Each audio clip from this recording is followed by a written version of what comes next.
Welcome to the Essence of Homeschooling podcast, brought to you by the umbrella school, Stateros Academy. We empower and equip you to cultivate the authentic homeschool lifestyle where freedom and relationships rule. Hey, friend, I'm glad you're here with me today. Kim and I are going to be talking about scheduling and benchmarks. And we're just going to have a bit of a one-on-one session where I ask her questions and we're going to do a Q&A together.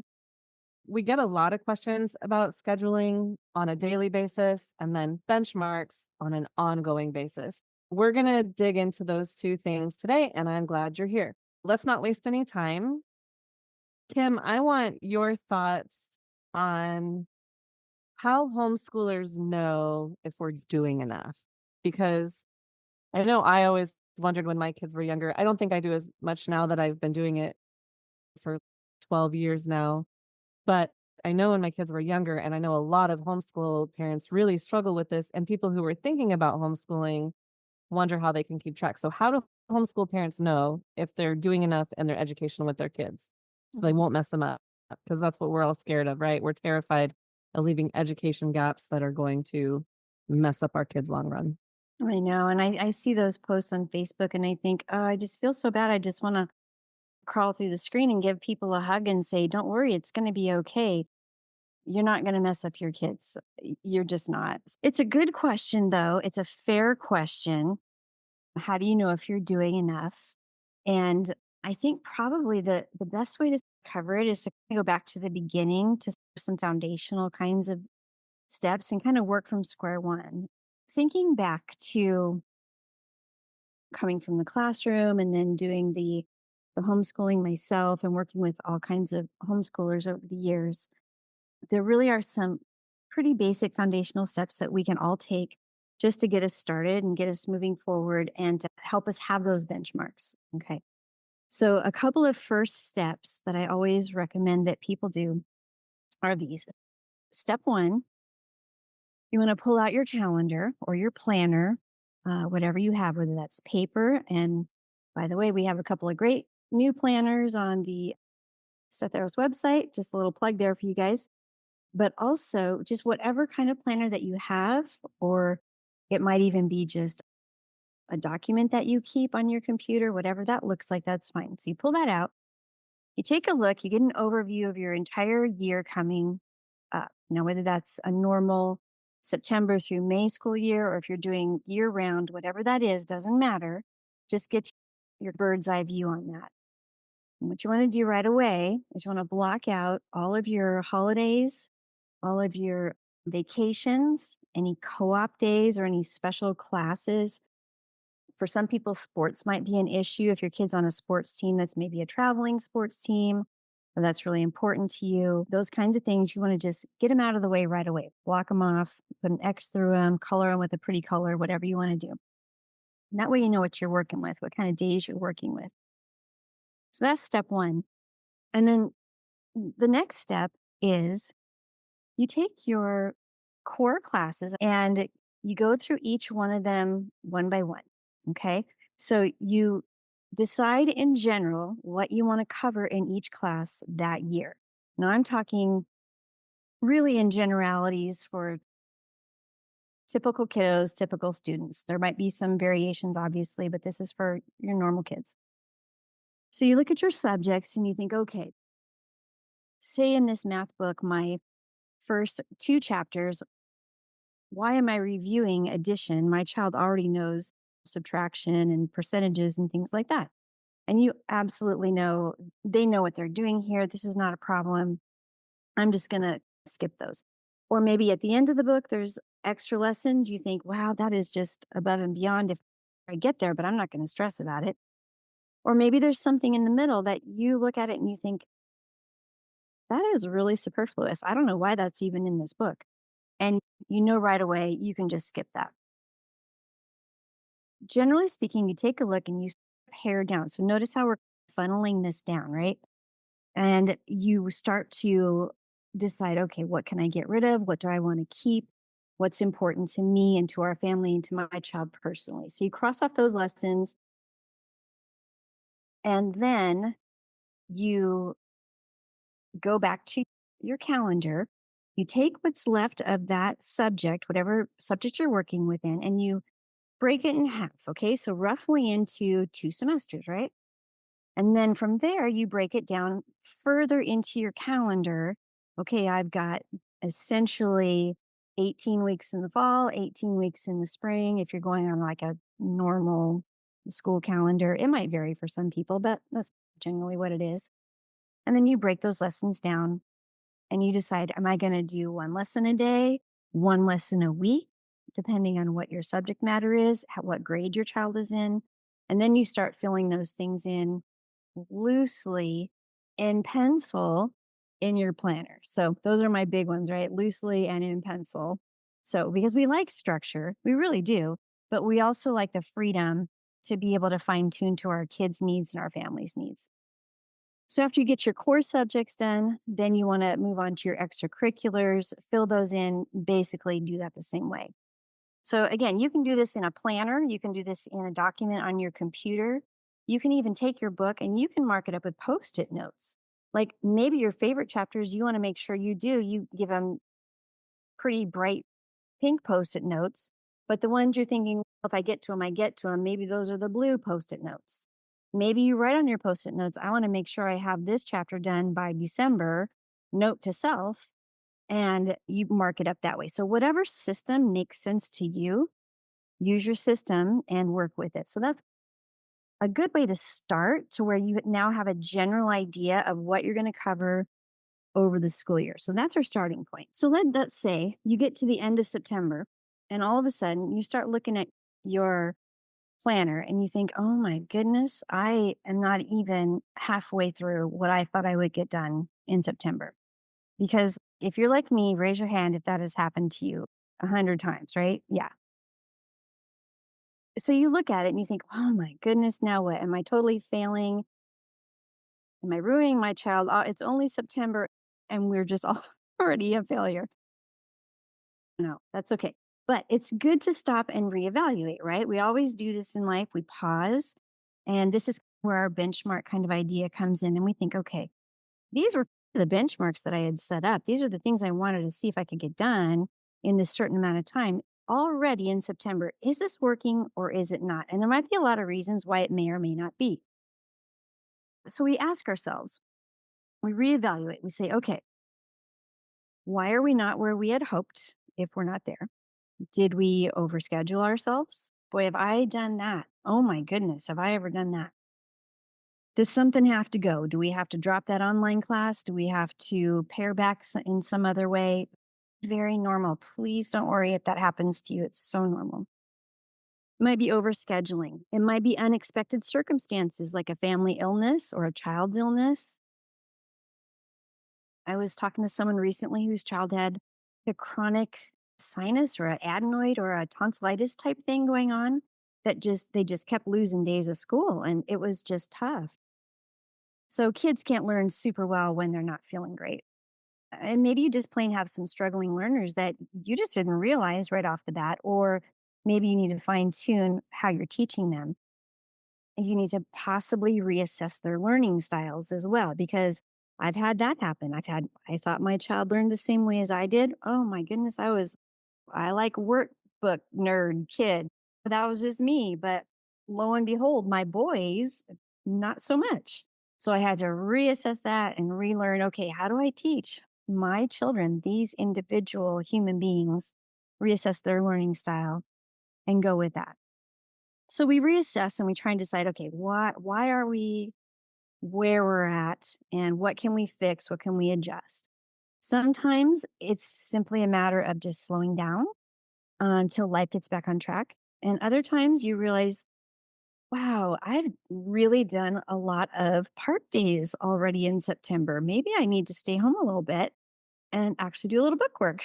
So that sometimes happens and just be a little bit more disciplined and just to get serious about it a little bit more and work a little bit harder to get back on track. Which does bring up another thing. I use the phrase catch up or get back on track. When I say those things, I really do use them very loosely.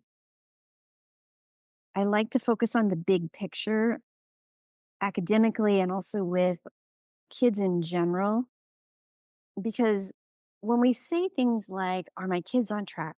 A lot of times we want to be thinking in terms of, oh, are they, if I put them in third grade right now, are they going to be learning exactly the same thing as all the other third graders? And that may or may not be the case because curriculum is different, schools are different, teachers are different, principals are different. So you can't go by that. So you want to go with what is really happening in your homeschool, your family, and with your child. And if you feel like, oh my goodness, my child absolutely knows this material and really is just goofing off, and we really need to buckle down here and get a little bit more serious, okay, go with that. On the other hand, if you need to slow down, perfectly fine. You're not trying to catch up to anybody outside of your own family and your own child and their own needs. What would you say to families who don't have neurotypical kids who might be struggling with some learning differences and the pressure that they might put on themselves to want their kids to be at grade level or doing what other kids are doing? Because I know that's a valid concern for a lot of families, especially if they're not really committed to the homeschooling lifestyle and they have one foot in and one foot out, and they're thinking that they might jump back into school if the homeschooling thing doesn't work out. In my mind, I'm thinking, and obviously I'm both feet in, I'm deep in the water when it comes to homeschooling. Like putting kids in school isn't even an option for me, but I do have two with special needs. But when I think about it, I feel like if I had not been all in and I had been trying to juggle, trying to make my kids look like other kids, I think it would be more damaging and confusing for the kids. How do parents protect their own mindset and their children from the confusion and the stress that can cause?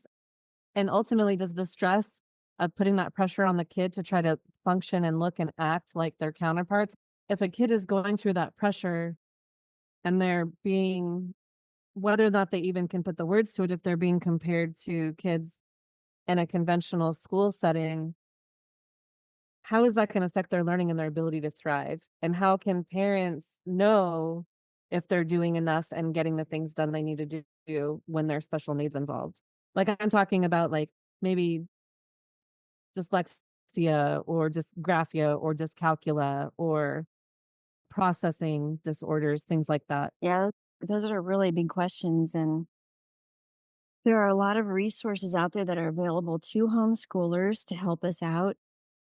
And backing up just for a second on that, yes, there are definitely good special ed programs in schools. They do exist. There are also some that are not so good. And there are some really very sad and disturbing stories that I've heard along the way as I've been meeting over the years with families who have pulled their kids from the classroom, from the special ed programs, because not only were they not getting serviced at their local school, there was actually outright neglect and other things going on. Even abuse. I talk Just to a lot of parents and I hear the same thing, and kids are straight up abused or their needs aren't being met and they're left even further behind. That's not uncommon. exactly. And it hurts me to say it out loud, but it really is true and it really is happening. And I've talked to real people like you have who their kids have gone through this, and it just hurts my heart so much for these kids. And so kudos to the families for pulling their kids. And every time these families that I've met with, they have been able to make tremendous strides with their own kids because who loves your kids more than you do? Like no one, right? You love your own kid best. You know your own kid best. I'm talking like 99% of the time. And again, not to say that there aren't great special ed programs out there. I know that there are. However, we're focusing on the ones that are not so great. And when you're bringing your kid home because you feel like you know their needs the best, then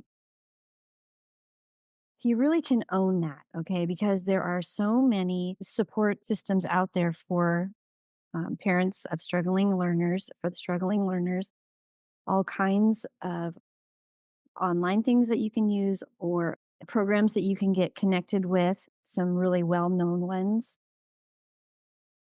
where you can literally work with your child on some very specific skills depending on what they need.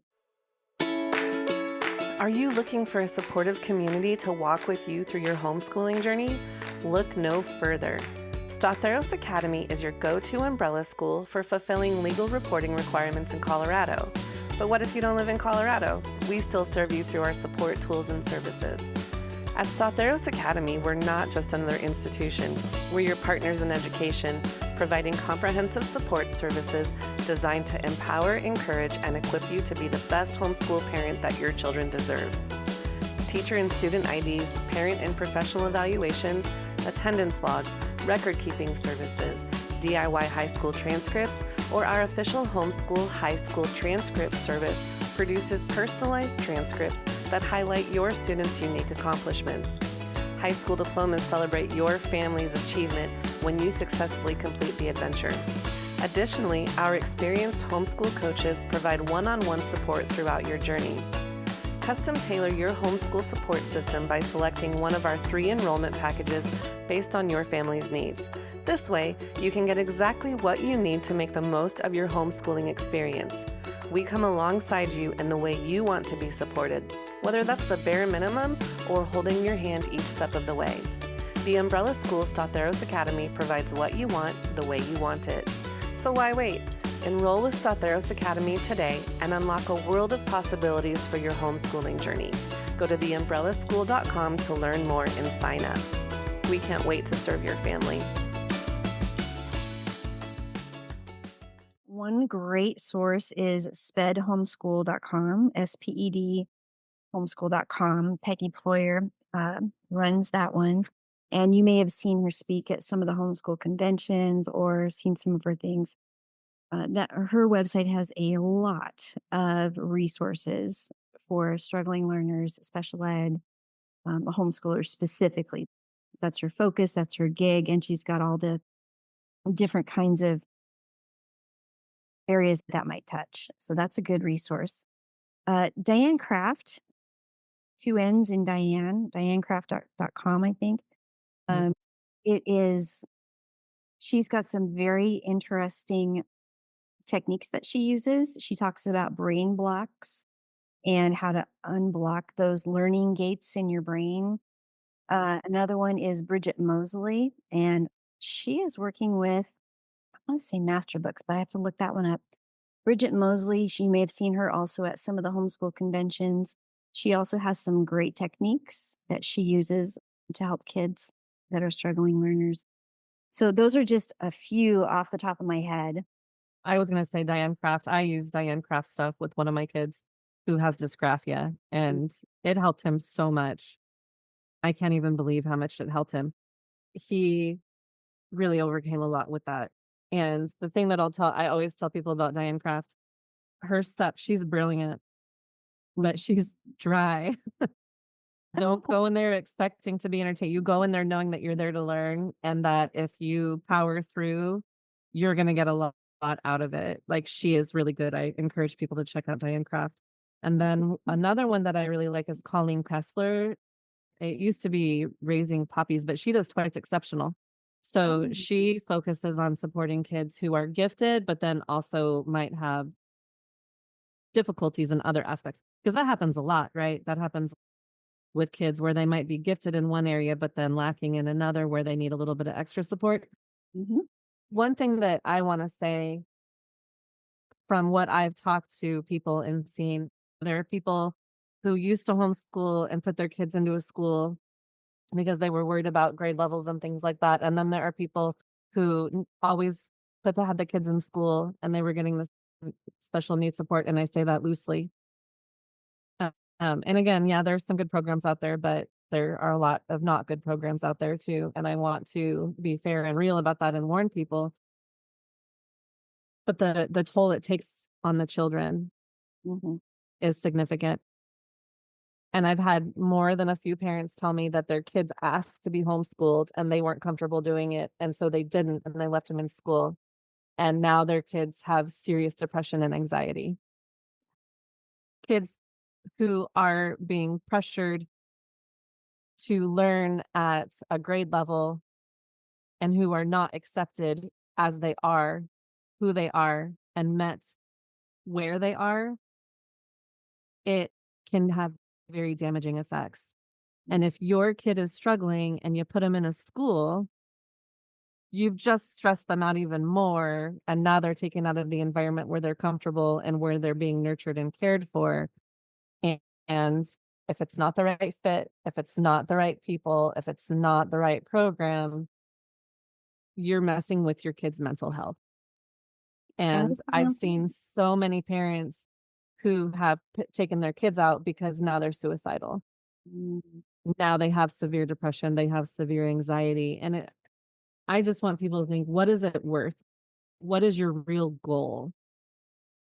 Because we always talk about looking at what the end is, right? Keeping the end in mind. We are all here to raise functioning adults who are going to be able to contribute to society, who are going to be able to live independently, who aren't going to live in mom and dad's basement for their whole lives, right?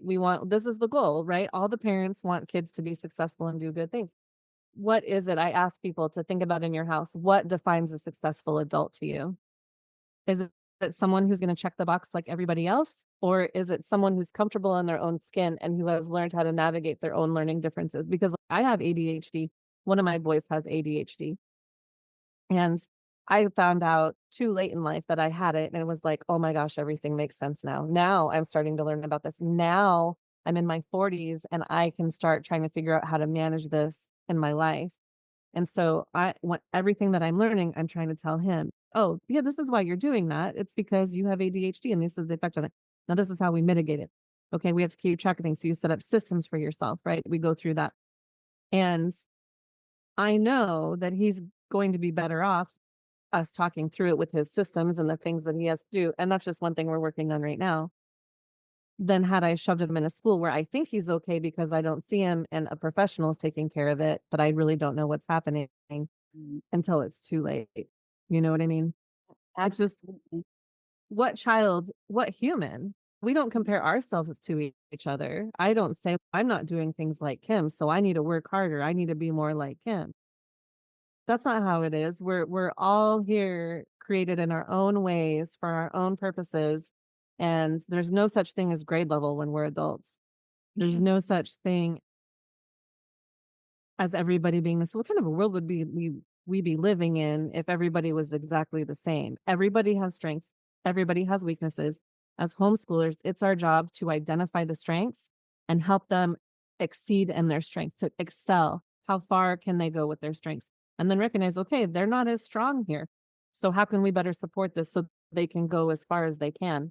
It's better to look at a kid and say, let's look at how you are uniquely made and how I can support you and your strengths and your weaknesses to help you move along, rather than saying, oh, you have this problem or you have this difference. Now let's try to put you in a box and make you look like everybody else. Would we do that as adults?